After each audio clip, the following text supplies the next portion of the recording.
Hello and welcome to my another blog. So আগের ব্লগটায় আমি দেখিয়েছিলাম জেট স্কি করছি রস আইল্যান্ডে। সো এটা হচ্ছে রস আইল্যান্ডেরই একটা পার্ট। যেখানে দেখিয়েছিলাম তোমাদের প্রচুর হরিণ ছিল। এই ময়ূরটাকে দেখেছো কীরকম মানে ফ্লাই করে চলে গেল, খুব সুন্দর লাগছিল সামনে থেকে। সো এই জায়গাটা ভীষণ মানে খুব নেচারে একদম মানে ভর্তি। এই দেখো এখানে হরিণটা দাঁড়িয়ে রয়েছে। এখানে হরিণকে ফিড করায়, অনেকেই খাওয়ায়। ভেতরটা এরকমভাবেই গাছগাছলা দিয়ে একদম মানে ভর্তি। এখানে অনেকে গাড়ি নিয়ে যাচ্ছিল। সো গাড়ি তো আমরা নিতে পারিনি, কেন অনেক লাইন ছিল গাড়ির, অনেক জনের পর আমাদের ছিল। তো আমরা যেতে পারিনি, আমরা এখানটাতেই ঘুরছিলাম। সামনেটাই ভীষণ সুন্দর। এবার দেখো খালি কত হরিণ আসবে লাইন দিয়ে একদম মানে খেতে। এত সুন্দর এই দৃশ্যটা, মানে তোমরা না নিজের চোখে দেখলে বিশ্বাস করবে না। দেখছো কত হরিণ, দেখতে থাকো খালি।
তোমরা দেখতেই পেলে এখানে হরিণকে খাওয়ানো চলছে।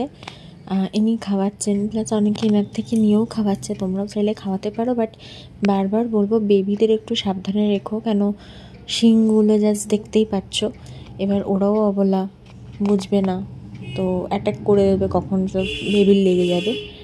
আর এই হচ্ছে রস আইল্যান্ডের ওখানটায়, মানে জলটা দেখো চারিদিকে কী সুন্দরভাবে বেষ্টিত। আর এই রস আইল্যান্ড হয়ে আমরা এখান থেকে একদম আবার চলে যাব হোটেলে, পোর্ট ব্লেয়ারের। এবং কালকে আমরা পোর্ট ব্লেয়ার ছেড়ে দিচ্ছি, যাব সকাল সকাল হ্যাভলকে। সো হ্যাভলকে আমাদের 2 দিন স্টে আছে। এটা ঘটনাচক্রে আমরা টিকিট কেটে ফেলি 2 দিনের। বাট গিয়ে যা এক্সপিরিয়েন্স করেছি দারুণ, মানে এক কথায় দারুণ। মানে গোটা আন্দামানের সবথেকে সুন্দর জায়গা যদি আমি বলি সেটা হচ্ছে হ্যাভলক। তো দেখতে থাকো তোমরা।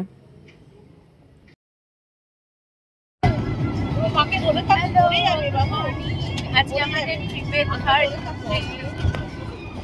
আর আজকে আমরা এখন যাচ্ছি হ্যাভলকের উদ্দেশ্যে। দাঁড়িয়ে আছে আমাদের এখান থেকে, আমাদের হোটেল থেকে 10 মিনিটের ডিস্টেন্স। ওখানে গিয়ে আমরা বোটে উঠবো। বোটের সময় হয়তো ভিডিও করতে পারবো না। হ্যাঁ, আমরা যাচ্ছি এই কজন, যারা আমাদের পার্টনার সবাই। আর আমাদের লাগেজ হয়ে গেছে পিছনের গাড়িতে। তো চলো যাওয়া যাক। বোটে যাওয়ার সময় হয়তো ভিডিও করতে পারবো না, আবার ইয়ে করবো। চলো। রাত্রে বৃষ্টি হওয়ার জন্য আজকে ওয়েদারটা সকালবেলা বেশ ঠান্ডা ঠান্ডা, মানে আরামদায়ক, ঘুরে আনন্দ।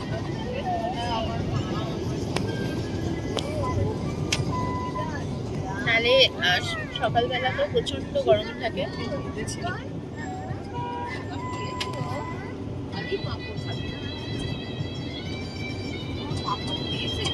আমাদের হ্যাভলক যাওয়ার রাস্তা।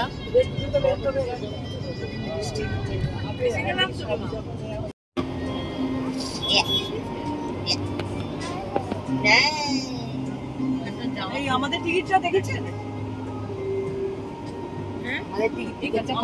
এটা হচ্ছে হ্যাভলক যাওয়ার আগে এখান থেকে বোর্ডিং পাস নিতে হয়। এখানে প্রত্যেকটা জায়গাতেই বোর্ডিং পাস নিতে হয়। আর যে ক্রুজটা আমাদের ছিল এটা হচ্ছে নটিকা, এটা হচ্ছে প্রাইভেট ক্রুজ। একটা গভর্নমেন্টের ক্রুজও চলে। নটিকার মতো ফাস্ট আর পরিষ্কার ক্রুজ বোধহয় এখানে নেই। নটিকাই আমাদের এখন 3 দিনের সফরের সঙ্গী ছিল। তো আমরা এখন নটিকায় উঠে পড়েছি। এটা হচ্ছে নটিকার শিপ। আর তোমাদের একবার বাইরেটা দেখা, ওয়েদারটা বেশ ঠান্ডা ঠান্ডা, আর ভেতরে তো চিল্ড এসি।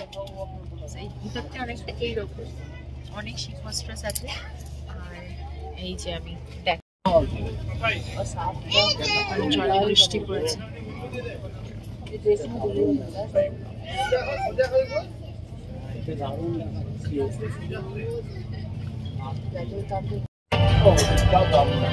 শুভম বিগস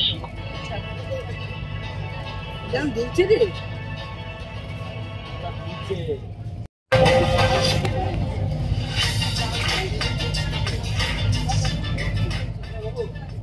সুন্দর দুলছে না? থেকে দেখ না, হাত থেকে দেখ দুলছে। হ্যাভলকে যেদিন আমরা যাই, মানে যেদিনকে আমরা নটিকাতে উঠি, সেদিন মারাত্মক উত্তাল সমুদ্র ছিল। একদম বোট মানে একদম উপরে উঠছে নামছে, ঢেউ প্রচুর বড় বড় ঢেউ ছিল। আর আমরা একটা খুব ভালো জিনিস দেখতে পেয়েছিলাম, উড়ুক্কু মাছ। প্রচুর উড়ুক্কু মাছ দেখেছি, কিন্তু ওটা ভিডিও তোলা সম্ভব না, কারণ ওটা এত স্পিডে যায়, সম্ভব নয় তোলা। আর এতটাই উত্তাল ছিল সমুদ্রের, এতটাই আপ ডাউন করেছে যে প্রত্যেকেই প্রায় ভমিটিং করেছে, শরীর অনেকের অসুস্থ হয়ে যায়।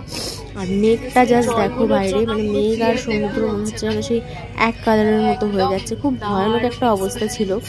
আমাদের যে জাহাজের আর কি নাবিক, সে বারবার বলছিল প্যানিক করবেন না, এরকম ওয়েদার আন্দামানে হতেই থাকে। এবং প্রত্যেকটা ফোনে আমাদের সাইক্লোন অ্যালার্ট দিচ্ছিল। এবং আমরা খুব লাকি যে আমরা এই টাইমটা ঘুরে নিয়েছি, কারণ এই দিন যাদের হ্যাভলক অলরেডি ছিল তারা কিছু করতে পারেনি, কোনো এক্সপেরিমেন্ট করতে পারেনি।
সকালে আমরা হ্যাভলকে পৌঁছাই, কিন্তু একদম মেসি ওয়েদার, প্রচন্ড বৃষ্টি, এইসবের কারণে ভিডিও করতে পারিনি। কেন ও আমার বাচ্চাকে নিয়ে ভিডিও করে উঠতে পারিনি, প্লাস লাগেজ ছিল, মা তো অনেক কিছু নিয়ে করতে পারে না।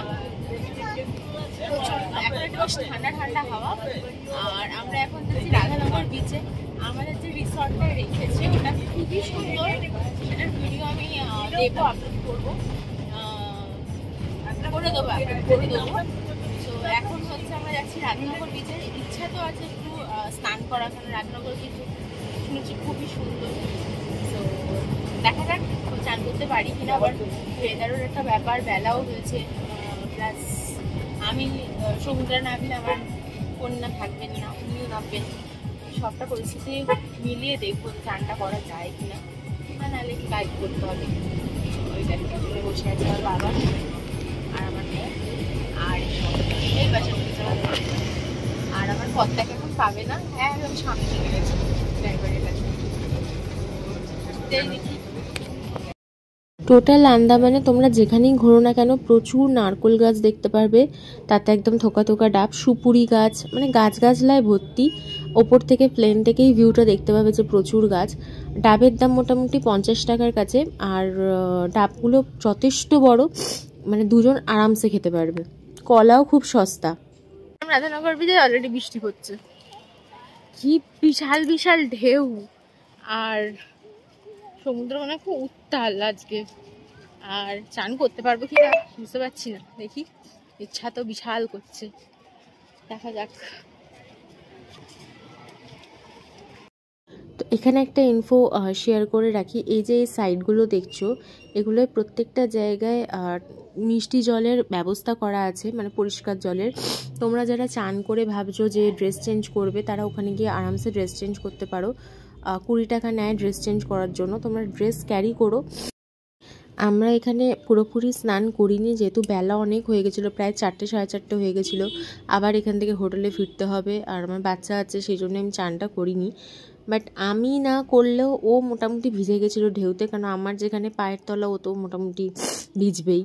সো আমি ওকে নিয়ে গিয়ে ড্রেস চেঞ্জ করিয়ে দিয়েছিলাম, আমার ড্রেস চেঞ্জ করতে লাগেনি। এই দেখো ওইদিকে সব বিউটিফুল রাধানগর বিচ। আমরা যখন গেছি জল অলরেডি অনেকটা পিছনে। তো এই হচ্ছে ভিউ। জানি না এতে কতটা স্পষ্ট দেখতে পাচ্ছ, চোখে দেখা তো আলাদাই ব্যাপার। এবার আমার মেয়ের জল কেলিটা খালি দেখো।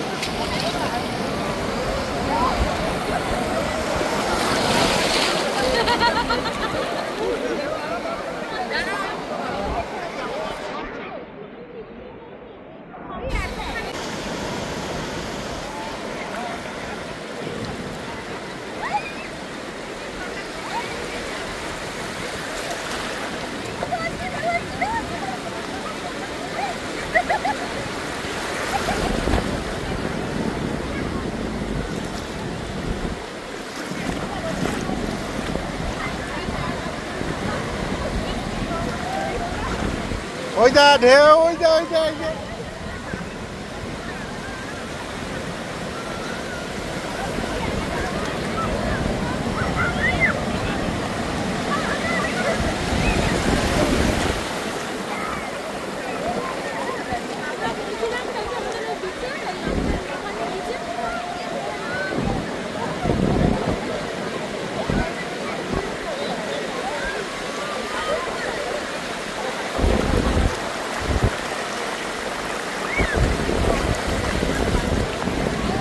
সো বিচে এনজয় করার পর আমরা হোটেলে ফিরে আসি স্ন্যাক্স খেয়ে। এবার সারাদিন বাকি সময়টা কাটাতে হবে ওখানেই হ্যাভলকে। সো তোমাদের একটুখানি রিসর্টটা দেখিয়ে দিই। আমাদের রিসর্টের নাম ছিল ওরিয়েন্ট লিজেন্ড রিসর্ট। এটার নর্মাল রুম স্টার্ট হচ্ছে 2000 থেকে। আমরা যেহেতু ট্যুরের সাথে গেছিলাম, আমাদের বলেছিল আমাদের লাক্সারি রুম দিয়েছে। যেই রুমগুলো লাক্সারি তাতে আপনার ফ্রিজ আর এসি আর গিজার, এই তিনটে ওদের আছে লাক্সারি রুমে। আর যেগুলো নর্মাল সেগুলো হচ্ছে ফ্রিজটা নেই আর গিজারটা নেই, শুধু এসিটা আছে। আর এই যে দেখছো, এটার ওপরের ফ্লোরটাই আমরা ছিলাম।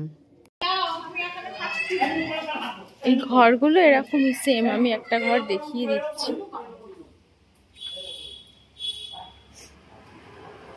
এরই ঠিক একদম উপরের ফ্লোরে আমরা রয়েছি। এই যে রুমগুলো এইরকম এরকম, প্রত্যেকটা রুমে এরকম ফ্রিজ, এসি।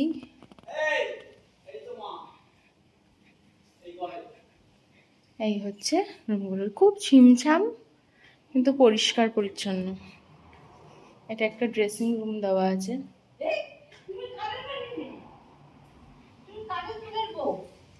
মাম্মি, তো মাম্মি চলে গেছে।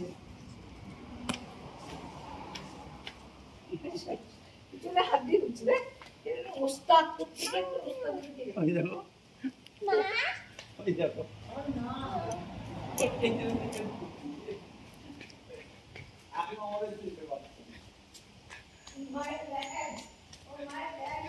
অসংখ্য ছোট ছোট রুম, শুধু এইটাই দোতলা ফ্লোর। এখান থেকে এই যে বাইরের গেটটা এরকম।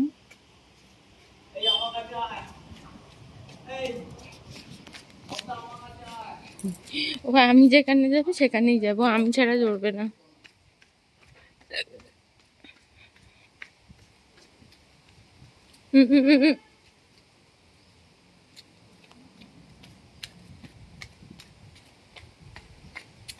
করে যাবি? দূরে সমুদ্র দেখা যাচ্ছে।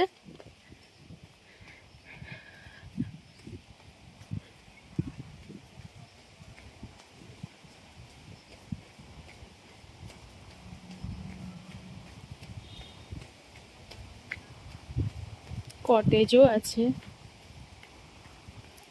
এটা রিসেপশন।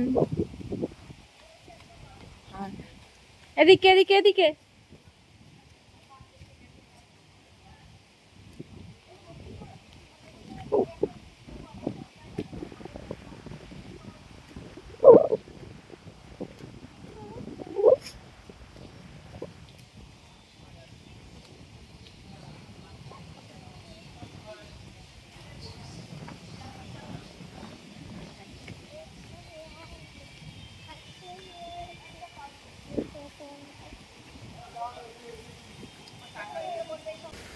এই যে দেখছো এখানটা দোলনা বসার জায়গা, মানে দারুণ। এটাই রিসর্টের পিছন দিক, যেটা থেকে এটা এটা অ্যাক্সেস করা যায়। এটা তোমার পার্সোনাল বিচ বলতে পারো।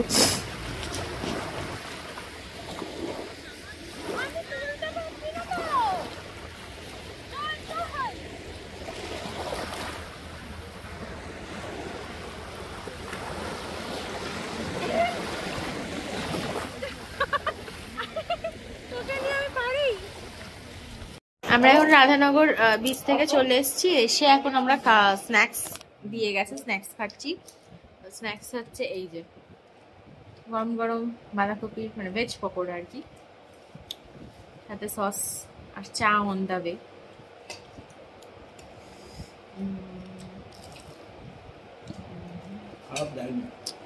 আমি এটা ঘুমোচ্ছে, এত জোরে ঝাপাঝাপি করেছে সকাল থেকে, টায়ার্ড হয়ে গেছে।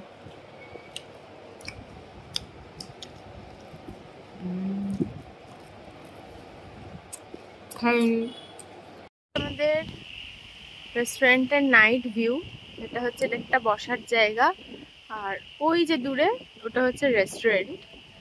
আর এই যে জায়গাটা দেখছো, এটা হচ্ছে সি বিচে যাওয়ার রাস্তা। একদম ওই একটুখানি গেলেই সি বিচ সামনে।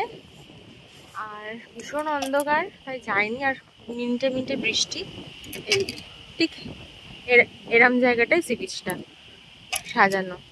আরে দেখো কে এসছে আমার সাথে, বেচারাকে সবাই মারছে, টুরিস্টরা আপত্তি জানাচ্ছে। কোথায় যাবে এই বৃষ্টি বেলায়, আমার সাথে সাথে আসছে। দেখো এটা হচ্ছে আমাদের রিসর্টের পিছন দিকটা। বৃষ্টির জন্য ভালো করে এক্সপ্লোর করে উঠতে পারিনি। চলো যাই, সামনের দিকে এগোচ্ছি। রেস্টুরেন্ট, আর হ্যাঁ বোধহয়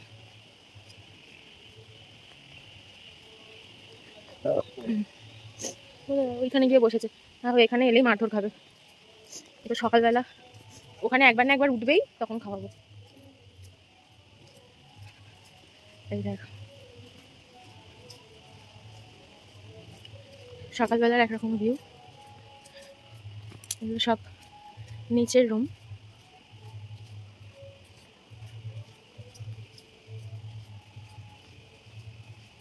আর এই যে ওই যে বাবা দাঁড়িয়ে, এই ফ্লোরটায় আমরা রয়েছি, পাশাপাশি দুটো রুমে।